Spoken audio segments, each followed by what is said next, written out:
Man, so it looks like these two guys are going on to the final steps of this whole saga, I guess you could call it. Dante Wilder and Tyson Fury. I guess the reports were like we all know that right now they're in mediation. There was clauses in the contract before they fought that said, as far as as pertained to the rematch that they were supposed to have after their last fight. And one of the things it said is if there's any kind of issue, any kind of problems, they would have to go through a mediation to try to resolve whatever conflict or issue that they had. And if they couldn't come out with a resolution in the mediation, then the next step would go into a binding arbitration, where pretty much a judge, that they selected is gonna, look at both sides, listen to both sides, what they have to say, then he's gonna make a ruling. But whatever ruling he makes, that's it. That's binding. There's no appealing. There's no going to somebody else. That's it. Whatever that man decides. Um, Reports came out that supposedly Wilder was offered like $10 million to step aside, in order to not have the fight. Just take this $10 million, and then so Tyson Fury and his team could go do whatever it is that they want to go do. Whether it's fight Anthony Joshua, which I still don't see that fight happening, or go on. I don't. Eddie Hearn has a long term, what do you call it? He has a long term plan when it comes to Anthony Joshua. That's what he has, a long term plan as it pertains to that. When it comes to Tyson Fury, you cannot trust him. He had a rematch clause with Klitschko. He did not do the rematch. He found a way out of that rematch. He had a rematch with Dante Wilder.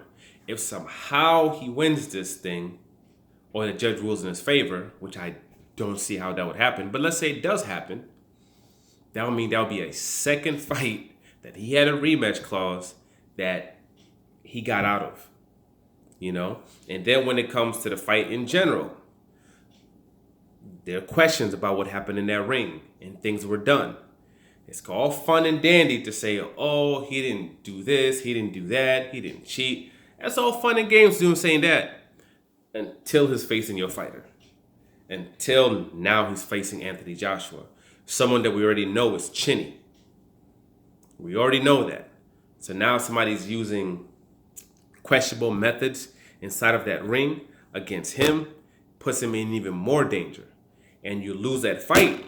Reality is you're probably not going to get a rematch regardless of what is in that contract. Doesn't matter what is in that contract. Reality, this possibility, he'll just retire. He'll sit out for 24 months. He'll do whatever it takes to get out. He'll just won't do it.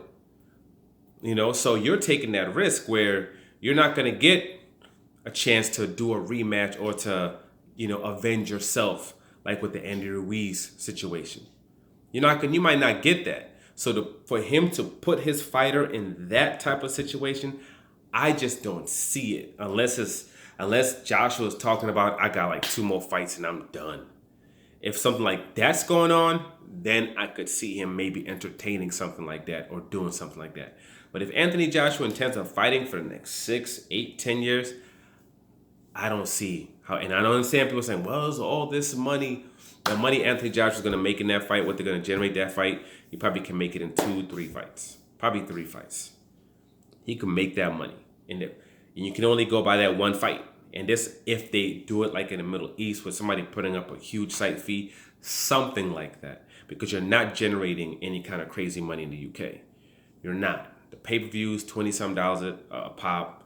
And when it comes to the gates, they got things set about how much you can charge tickets. So it's not like you can have charges absorbent ticket prices like you do in the United States. And if they do the fight in the United States, you'd have to wait, number one, until all this stuff was gone, and then do it in a place like New York, where then maybe the fans will fly down from the UK to New York and then pay the absorbent prices. Then what time are you going to fight? Because fans in the United States you're not making money off that fight in the United States. As far as pay-per-views, anything like that, fans aren't they're not fans in America. I understand people in the UK are like all rah-rah about that. In America, it's not that big of a deal. No one even talks about either one of them unless it somehow has to do with Deontay Wilder. That's just the reality of it when it comes to United States and those two fighters. So we have to see though when it comes to these if if the judge does side with Deontay Wilder, which I believe they will do, what happens next? Then is he gonna fight Deontay Wilder next, or is he gonna pay whatever lawsuit that gets hit? Whatever the amount the judge says you're gonna have to monetarily owe him, And I'm sure it's set up in a way where it's not just gonna be necessarily Tyson Fury that's gonna have to pay this. His team is gonna have to pay this. We're talking about ESPN. We're talking about Top Rank. ESPN, ESPN, ESPN. That's the big partner. I'm sure they have them all bundled in there where they're all going to hold this, where they're all going to have to pay these funds. So are they going to do that? Not to mention the fractured relationship. If he's somehow able to, squeak out of this, you can forget about Terrence Crawford versus a Earl Spence type of fight. You can completely forget about that. Why would Fox do any kind of joint deal with them again? Why would they do with any what's a major fight? Why would they do that? If you're dealing with someone that backed out and reneged on a promise. You're gonna do this fight. What ESPN's gonna be head of the fight, and then the rematch, Fox is gonna run everything. Fox is gonna be the front man, and they're gonna do that. And you did this. Why would they be involved in it in anything like that again? It's asinine. Why would Earl Spence put himself into that situation where he could do a fight with Terrence Crawford, lose, have a rematch clause set up, but then somehow that team who now has a history somehow get out of that fight or try to find a way out of that fight? There's no point. There's absolutely no point in doing so. And I know I've heard a lot of things where, the Wilder's team, I guess that, his manager, Shelly Finkel, has talked about how now they have, they're looking at contingency plans, plan B. If somehow the judge was to rule against him, so they could have other fights already set up so they can, go into that and Deontay Wilder can stay active and move on with his career. And I think some people are taking this as, Wilder's going to lose this. That. No, it's not a situation if he's going to lose the arbitration or not. It just is a situation where even if they win, Tyson Fury still decides he's not going to fight him, whatever it is, you still have to, move on, regardless anyway. So even if there's a 5, only a 10% chance that things might not go your way, you should already have something set. And I know he wants to get back in the ring. I know he doesn't want his career to be held up, regardless at the end of the day. So I know because of that, he's definitely going to have contingency plans and something set up there. But it doesn't mean that somehow, they believe they're not going to win this case, because they could win this case and Tyson Fury still not fight him. Tyson Fury could just say, F it, I'm not going to go back to the United States. I'll just stay in the UK and I'll do whatever in the UK. And that's why I'm thinking, but I'm pretty sure they understand that Tyson Fury could do something like that. So I'm thinking that they have something set up where, as it pertains to the United States, ESPN, whoever it is, they got something set up with that. And that's all another thing. If he loses this case, you can't have this fight in the United States. Because as soon as you set up that purse, you set up that event, whatever, they're putting a hold on that money. That boy will go to get his check. All of a sudden, he'll find out that shit's been held and it's been frozen.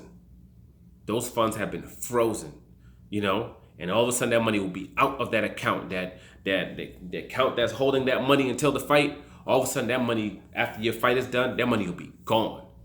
And if you don't believe me, ask Manny Pacquiao. That's what happened to him. He went to his fight, did his fight, thought he was good. He owed a lot of money. All of a sudden, he found out that $8-9 million of that paycheck that he had was frozen by the United States government, and they took that money. And after taking that money, they put a lien on his house on top of it.